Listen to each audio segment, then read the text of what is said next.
오늘은 학개서에 대해서 저희들이 은혜를 받기를 원합니다. 학개서의 배경은 이와 같습니다. BC 537년 바사의 왕 고레스 왕이 칙령을 내려서 바벨론 때에 포로로 잡혀갔던 이스라엘 백성들이 다시 포로에서 회복되는 그러한 일들이 있었습니다. 그리고 그들이 돌아온 다음 해 BC 536년 성전 재건을 시작합니다. 그런데 그 성전 재건하는데 어려움이 있었다는 거예요. 방해꾼들이 있었습니다. 사마리아 사람들이 방해를 해서 16년 동안 성전 재건의 일이 멈춰버리고 말았습니다. 그래서 이 성전 재건은 어떤 의미가 있는가? 성전이 왜 부서졌는가? 그거부터 살펴봐야 됩니다. 부서진 이유는요, 왜 하나님이 그 귀한 성전을 부쉈겠습니까? 이스라엘 백성들이 우상을 섬기며 하나님을 떠나 있었기 때문에. 하나님은 회개하라, 회개하라 선지자를 통해서 아무리 말해도 이들이 듣지 아니하니까 그들이 가장 귀히 여겼던 성전까지도 부숴버리고 말았다는 것입니다.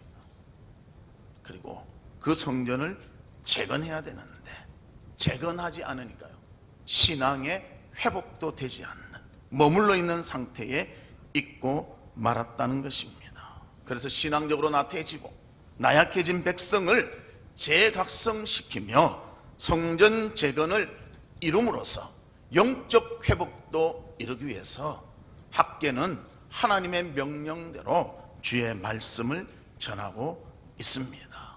그래서 영적 회복을 통한 이스라엘의 회복을 바라며 전하는 말씀이 오늘 본문의 말씀인 것입니다.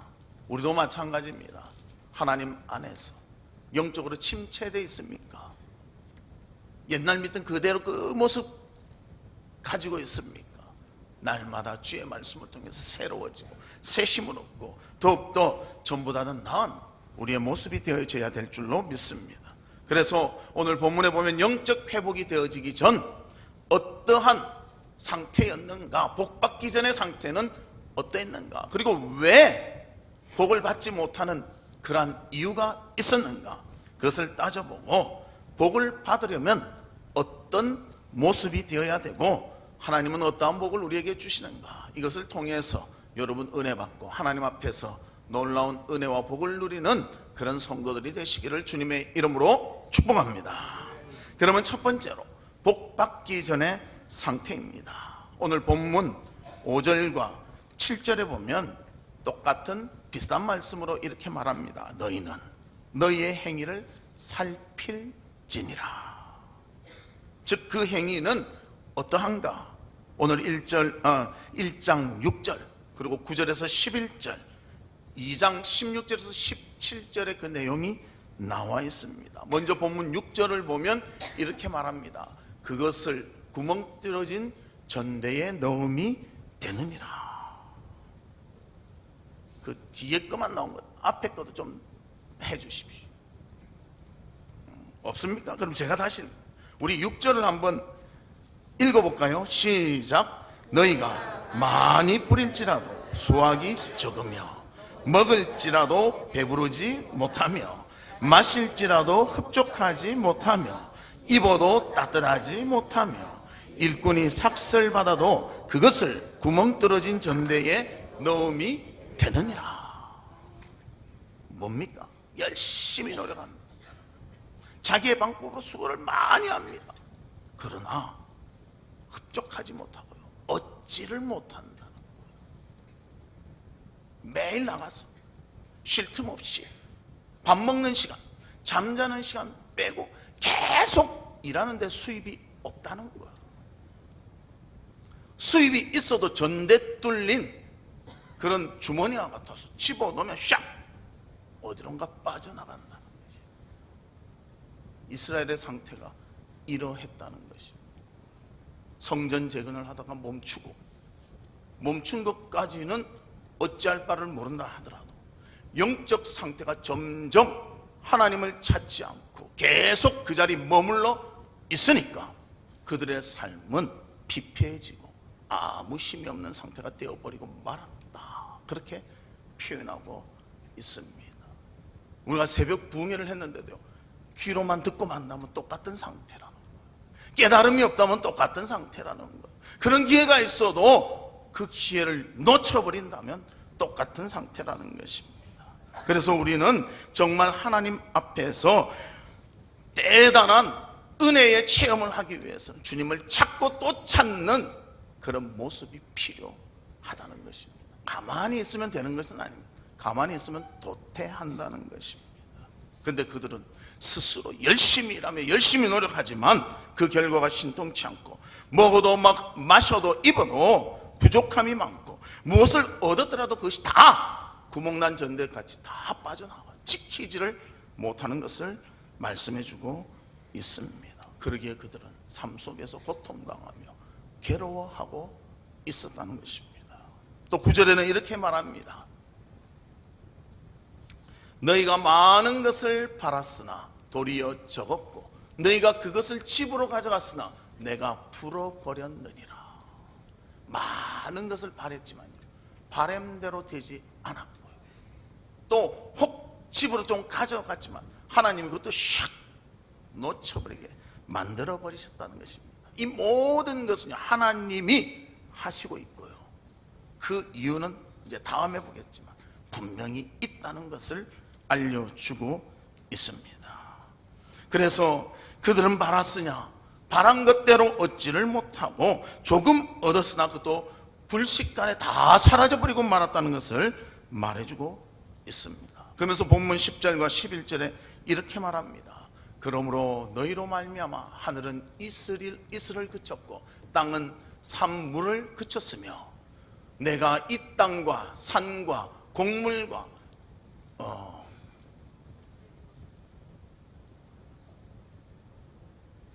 산과 곡물과 새 포도주와 기름과 땅의 모든 소산과 사람과 가축과 손으로 수고하는 모든 일에 한재를 들게 하였느니라.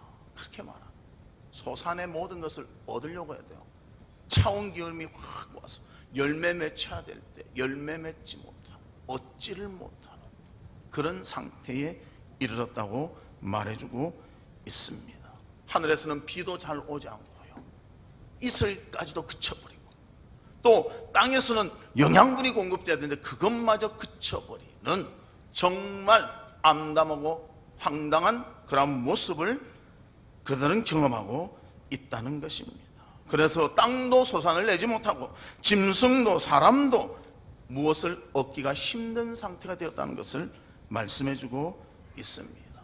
또 2장 16절과 17절에 보면 그때는 20고루 곡식 더미에 이른즉 10고루 뿐이었고 포도즙 틀에 50고루를 기르러 이른즉 20고루 뿐이었느니라. 만군의 여호와가 말하노라. 내가 너희 손으로 지은 모든 일에 곡식을 마르게 하는 재앙과 깐부기 재앙과 우박으로 쳤으나 너희가 내게로 돌이키지 아니하였느니라.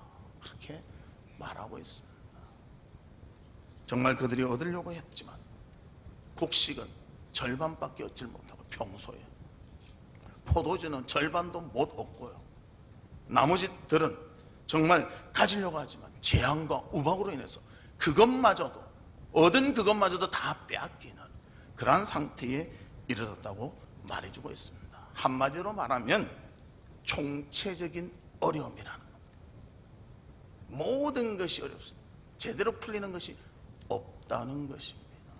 그럼 두 번째로 왜 복받지 못했는가? 그 이유가 분명하다는 것을 보여주고 있습니다. 우리는 어려움 자체도 잘 분석해야 되지만 어려움이 왜 왔는가 원인을 파악하면 그것에 대한 해결책을 찾을 수가 있습니다. 그래서 어려움의 원인을 본문 4절에서 말해주고 있습니다. 우리 같이 한번 읽어볼까요? 시작. 이 성전이 황폐하였거늘 너희가 이때에 판벽한 집에 거주하는 것이 옳으냐. 하나님의 성전은 부서져서 재건하지 못하고 있는데 너희들은 무엇 하느냐? 판벽한 집. 이 판벽한 집은 벽도 있고 지붕도 덮인 집을 말합니다. 아니 그게 무슨 우리 지금 그래 생각할 수 있지만 그 당시에는 그러한 집은 화려한 집이었다. 지붕도 제대로 못 얹히고 살고요, 벽도 막 그냥 대충 해서 살았던 것 같습니다. 그러나 너희는 벽 잘 세우고 지붕 잘 세워서 너희의 집은 새로 고치고 리모델링하고 잘 짓고 따뜻하게 만들고 시원하게 만들어 잘 살고 있는데 왜 하나님의 성전은 그대로 황폐하게 놓아두고 있느냐. 그러면서 지적하고 있어요. 이것은 무엇인가? 하나님에 대해서는 관심을 다 저버리고 자신의 삶에만 빠져서 그것을 회복하지 못하고 자기의 삶에 연연하며 죽게는 관심 없는 삶을 살아가고 있다는 것을 말해주고 있습니다. 그래서 하나님께서 왜 너희들은 선민, 내가 따로 뽑아서 내 백성으로 삼아 주었는데 왜 나의 사명을 잊어버리고 성전을 재건하라는 나의 사명, 그래서 포로에서 다 되돌아오게 만들어 주었는데도 불구하고 한 번 도전하다가 막히니까 그냥 간둬버리고 16년 동안 그냥 모든 일들을 멈추고 있느냐, 자기의 일에만 관심을 갖고 살아가고 있지 않느냐, 그것을 지적하고 있는 것입니다. 그래서 그들의 삶이 아무리 노력해도 얻을 수가 없고 궁핍한 삶을 살 수밖에 없음을 지적하고 있습니다. 그러면서 본문 9절 하반절에도 이렇게 말합니다. 나 만군의 여호와가 말하노라. 이것이 무슨 까닭이냐? 내 집은 황폐하였을 때 너희는 각각 자기의 집을 짓기 위하여 빨랐음이라. 자기의 집 짓는 일에는 조금만 수리했다 얼른 하면서 하나님의 성전은 파괴되어 황무한 가운데서도 돌보지 않음을 하나님이 말씀하고 있습니다. 즉 하나님보다는 자신에게 마음이 더 집중되어 있었고 자신을 위해 사느라 정신이 없었음을 지적하고 있는 것입니다. 우리도 마찬가지입니다. 하나님 사랑한다고 하지만 얼마나 사랑합니까? 얼마나 주의 전을 돌봅니까? 얼마나 성도들의 상태를 살피고 있습니까? 우리는 그러잖아요. 교역자가 있는데, 교구장이 있는데 다 밀잖아요. 알아서 하세요. 우리 구역장들, 구역 식구들 결석하는 거 다 아십니까? 아니 목사님 난 1부 오는데 어떻게 2부를 압니까? 관심 있으면 전화 다 하지요. 돌보지를 않습니다. 뭐 돌보는 구역장도 있겠죠. 그리고 뭐라고 합니까? 교장님 빨리 알려주셔야죠. 내가 알 수가 있습니까? 그렇게 한다는 거예요. 자기 신앙도 마찬가지. 내가 열심히 하나님 찾고 해야 된대요. 내가 부족하면 왜 나를 키워주지 않았습니까? 남 탓만 한다. 이런 모습이 계속 지속되다 보니까 하나님에 대해서 멀어지고 하나님에 대한 관심보다는 내 관심, 나의 것에 대한 충실함은 있지만 하나님에 대한 충실함은 없다는 것입니다. 그래서 그들은 점점 노력해도 얻을 수가 없고 점점 빈핍하여졌다는 것을 성경은 지적하고 있습니다. 그래서 우리 언제나 하나님께로 되돌아가야 한다는 거예요. 지금 하나님께로 열심히 없다면요 빨리 되돌아가야 돼요. 그것이 우리가 살아나는 길이요 우리가 회복될 수 있는 길임을 우리에게 분명히 알려주고 있습니다. 이번에 새벽 부흥회를 했습니다. 저는 우리 성도들이 많이 나오라고 무지 기도하고 하나님 힘하고, 근데 첫날보다 둘째 날 줄어들고 둘째 날보다 셋째 날 줄어들고 줄어들수록 제 마음도 막 팍팍. 교구장들 보고 좀 전화 좀 해라. 전화해도 바빠서 못 받아. 바빠서 못 와. 아침에 잠자야 돼서 못 와. 우리가 그래가지고 하나님 앞에 무엇을 내놓겠습니까? 주님은 우리를 위해서 아들을 주시기까지 했나? 우리는 무엇을 하고 있습니까? 한 할머니가 있었습니다. 그 할머니는 실, 단추, 구두끈을 파는 것으로 생계를 유지했습니다. 그리고 이 할머니는 시골을 다니면서 그것을 장사하였습니다. 그리고 갈림길이 나오면 막대기를 딱 꺼내서 탁 던집니다. 그리고 방향을 가르치는 대로 갑니다. 하루는 그 할머니가 갈림길에 서서 막대기를 던지는데 계속 던지고 있습니다. 그래서 길 가는 아저씨가 할머니 뭐 하세요? 그러니까 이 할머니가 이렇게 말합니다. 오른쪽이 나와야 되는데 오늘 계속 왼쪽이 나오네. 오른쪽 나올 때까지 던져야지. 그랬다는 거예요. 우리 신앙의 삶이 그렇다는 거예요. 하나님 뜻대로 그냥 순종하고 가면 되는데요, 순종하는 것이 아니라 내 뜻대로 안 되면 될 때까지 하는 거예요. 될 때까지. 우스갯소리지만 하나님의 뜻에 맞추는 모두가 되시기를 바랍니다. 내 뜻을 정해놓고 이것을 해야 됩니다. 그것은 아니라는 거예요. 주인이 누군가 제대로 알아야 돼요. 우리 강사님도 그랬잖아요. 주인이 누군지 아는 것이 중요하다.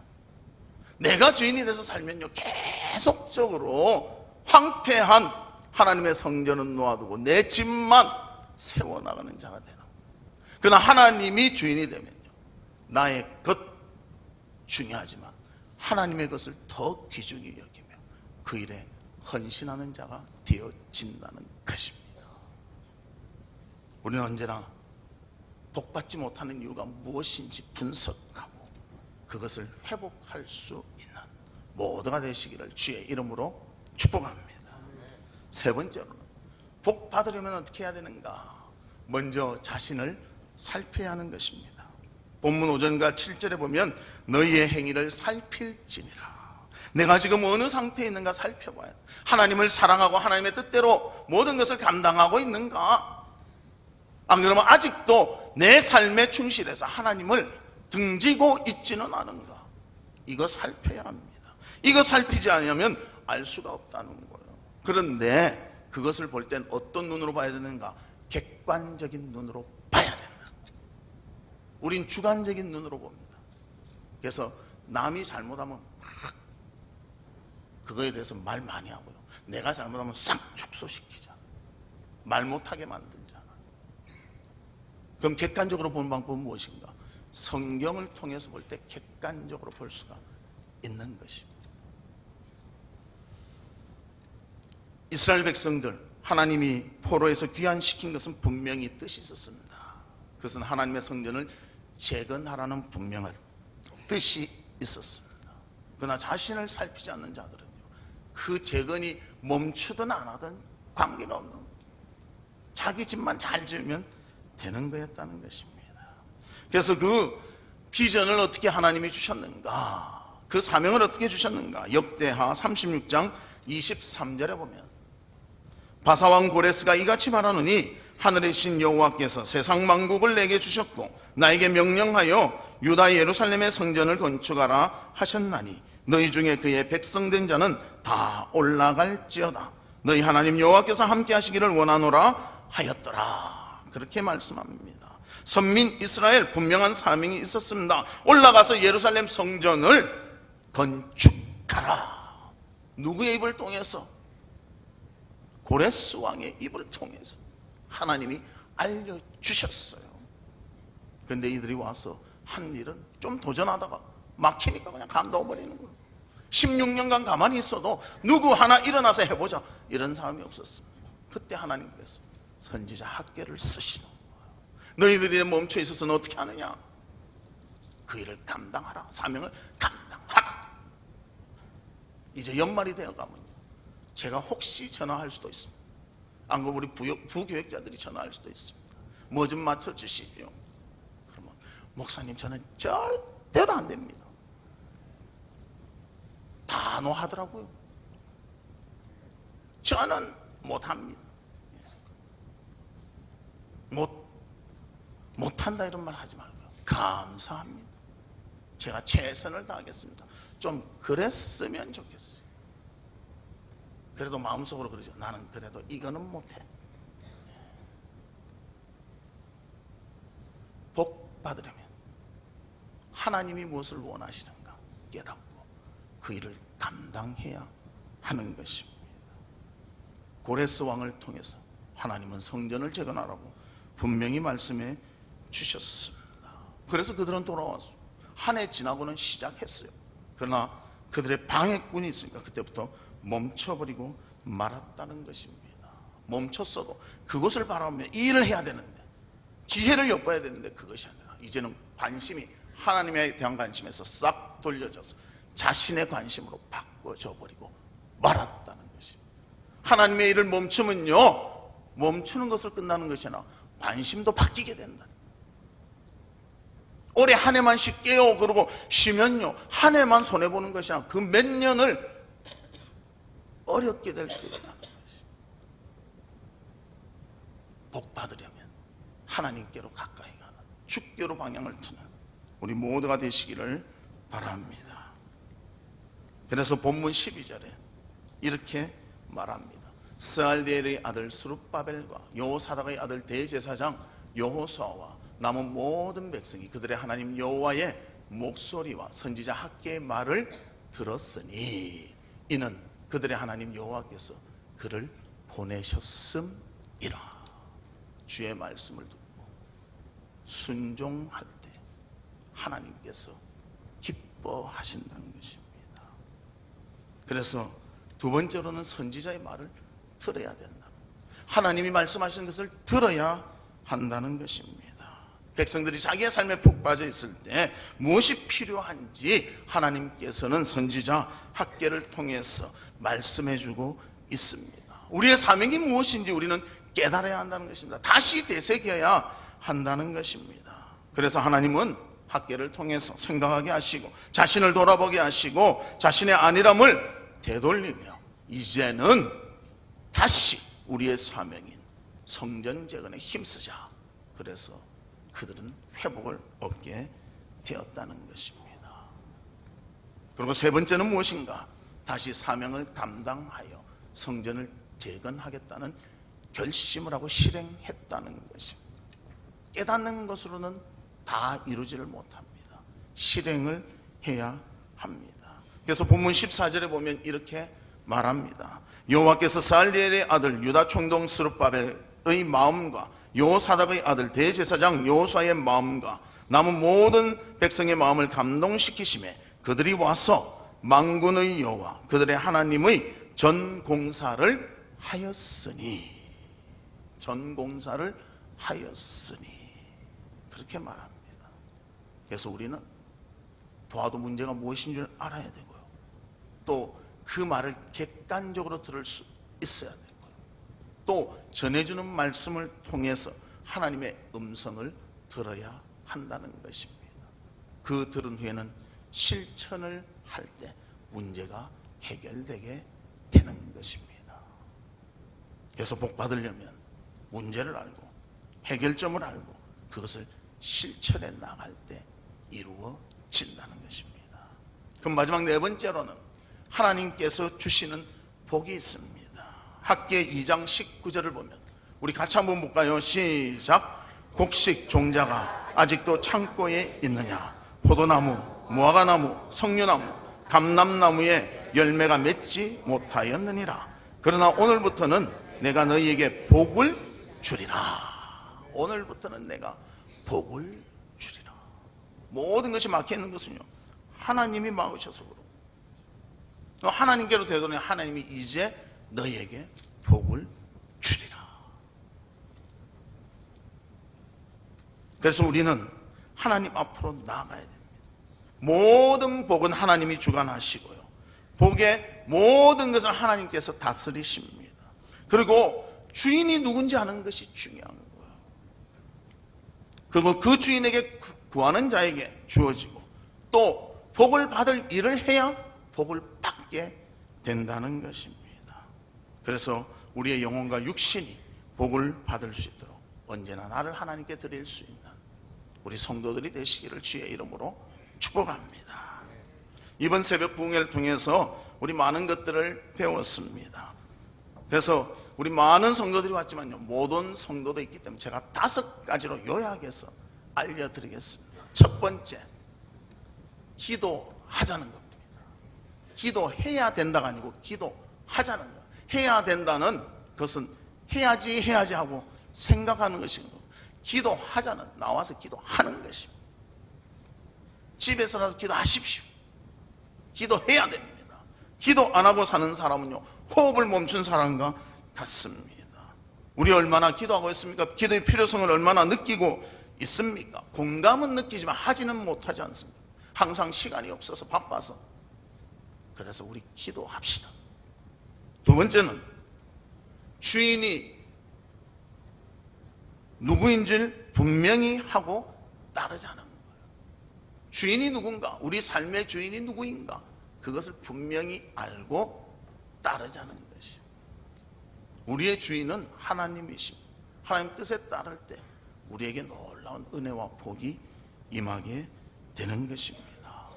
세 번째로는요, 축복은 헌신을 통해서 받게 되는데요, 그리고 그 헌신은 나를 위한 것이라는 것입니다.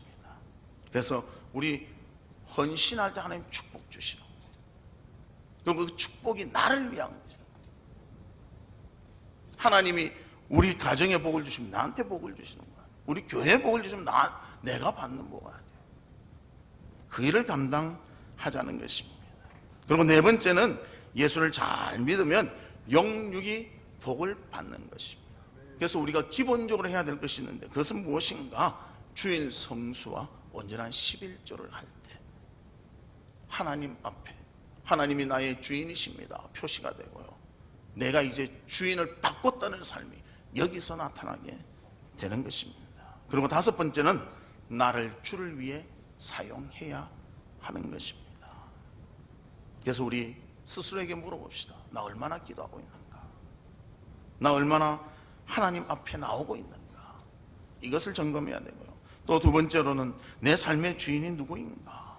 십자가에 예수님이 죽으신 것은요, 우리가 진정한 주인이 누구이신 것을 알려주신 거예요. 우리는 그의 핏값으로 산 몸이 되었기 때문에 그 주인을 섬기는 삶이 필요하다는 것입니다. 세 번째는 축복받아야 되는데, 누구나 축복받기를 원합니다. 하지만 우리가 헌신해야 축복을 받습니다. 쉬운 말로 심은 대로 거두는 것입니다. 복받을 일을 해야 복을 받게 된다는 것입니다. 그래서 이 헌신도 나를 위한 헌신이라. 그래서 헌신을 하는데, 물질로 헌신하면 물질로 하나님이 주시고, 자녀로 헌신하면 자녀로 주시고, 사르밧 가부 같은 경우에 물질로 엘리야를 섬깁니다. 엘리야가 왔어요. 정말 먹을 거 하나도 없는, 기름 조금 있고 그 떡 만들 재료 조금 있는 집에 와서 떡을 만들어 오라. 그럼 이거 먹고 죽으려고 하는데, 마지막 하나 먹고 그때 헌신합니다. 엘리야를 위해 떡을 만들어 드립니다. 그 떡을 먹고 엘리야가 축복하니까 기름병이 마르지 아니하고 그 가루가 계속적으로 공급되어서 그들이 계속적으로 지속적으로 살 수 있게 되었다는 것입니다.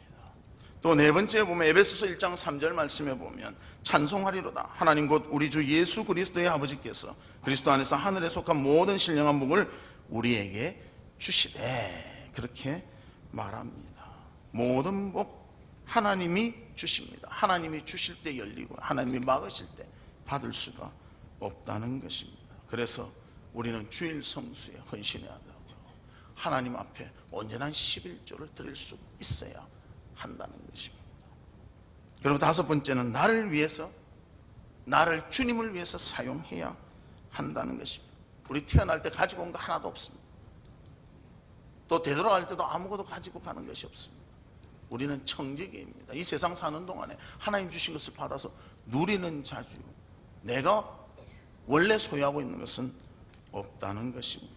그래서 이것을 누구를 위해서 잘 사용해야 되는가? 하나님을 위해서 잘 사용해야 된다는 것을 말씀해주고 있습니다. 그래서 이번 이 5가지를 5일을 통해서 계속적으로 말씀해 주셨어요. 아마 참석한 분들은 다시 생각이 날 겁니다. 또 참석하지 못한 분은요, 요약이라도 들으시는 것이, 하나님은 우리에게 복 주시려고 우리를 택하셨습니다. 그러나 그냥 주시는 것이 아니고 복에 합당한 헌신과 삶이 필요하다는 것입니다. 내 주인이 누구신지, 이 모든 것을 다스리고 모든 것을 움직여주신 그 주인이 누군지를 알고 사는 것이 너무나 중요하다는 것입니다. 오늘 본문을 통해서 하나님은 이스라엘 백성들을 포로에서 해방되게 해주십니다. 해방되는 데는 분명한 사명이 있다는 것입니다. 그들의 신앙의 잘못 때문에 인해서 파괴되었던 예루살렘 성전을 다시 재건하는 사명이 있었다는 것입니다.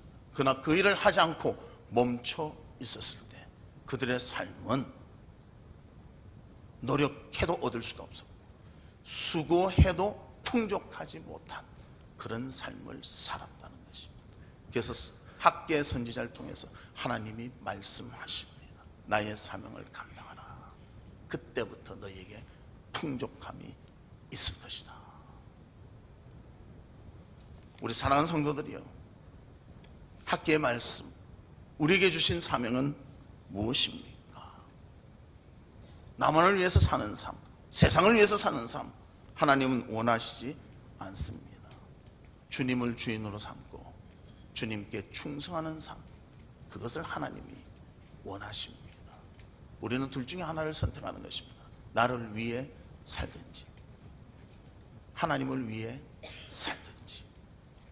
그리고 하나님은 말씀하십니다. 나의 길을 걸을 때 내가 축복하며 은혜를 주리라. 잘 말씀을 기억하고 어떻게 살아야 될까, 무엇을 해야 될까, 그것을 알고서 하나님께 더 큰 영광과 은혜 돌리는 우리 모두가 되시기를 주님의 이름으로 축복합니다. 이 시간 우리 같이 기도하는데